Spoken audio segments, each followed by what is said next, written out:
Hi friends, நான் ஒன்று சொல்லட்டுமா? உங்கள் குழந்த படிக்கல, இது பண்ணலை அது பண்ணலைன்னு ரொம்ப கவலைப்படுறவங்களா நீங்கள்? நோட் பண்ணி வச்சுக்கோங்க, இது உங்களுக்கு தான். கடையில் போய் 2 செடி வாங்குறீங்க. ஒரு மல்லிகைப்பூவும் ஒரு ரோசா பூவும். 2 செடிக்கும் டெய்லியும் தண்ணி ஊற்றுறீங்க. ரோசா பூ செடிக்கிட்ட போயிட்டு, நாளையிலேருந்து நீ வளரும்போது நல்லா மல்லிகைப்பூ மாதிரி மனம் கொடுக்கணும், ஸ்மெல் கொடுக்கணும்னு சொல்லுங்கள். அதே மல்லிகை செடிக்கிட்ட போய் தண்ணி ஊற்றும்போது, நீ நாளைக்கு ரோசா பூ மாதிரி ரோஸாக இருக்கணும், அழகாக கலராக இருக்கணும்னு சொல்லுங்கள். 2மே நடக்குமா? நடக்காதுன்னு உங்களுக்கும் தெரியும், எனக்கும் தெரியும். ஏன்னா அது நேச்சர்.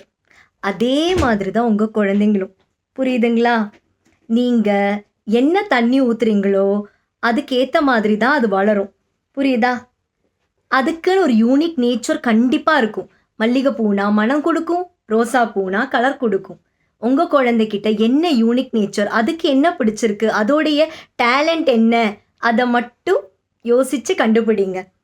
உங்கள் குழந்தை பூமாயி அழகாக உலகத்திலே இல்லாத ஒரு புதிய பூவாக மலரும்.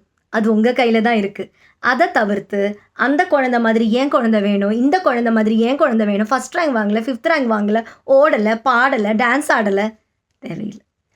அந்த குழந்தைகிட்ட என்ன கேரக்டர் இருக்கோ அதை ஐடென்டிஃபை பண்ணுங்க, கண்டுபிடிங்க. அதுக்கு என்ன தேவையோ அதை கொடுங்க. டெஃபினட்டாக உங்கள் குழந்தை வின் ஆகும். நோட் பண்ணி வச்சுக்கோங்க. தேங்க்யூ. பாய் பாய்.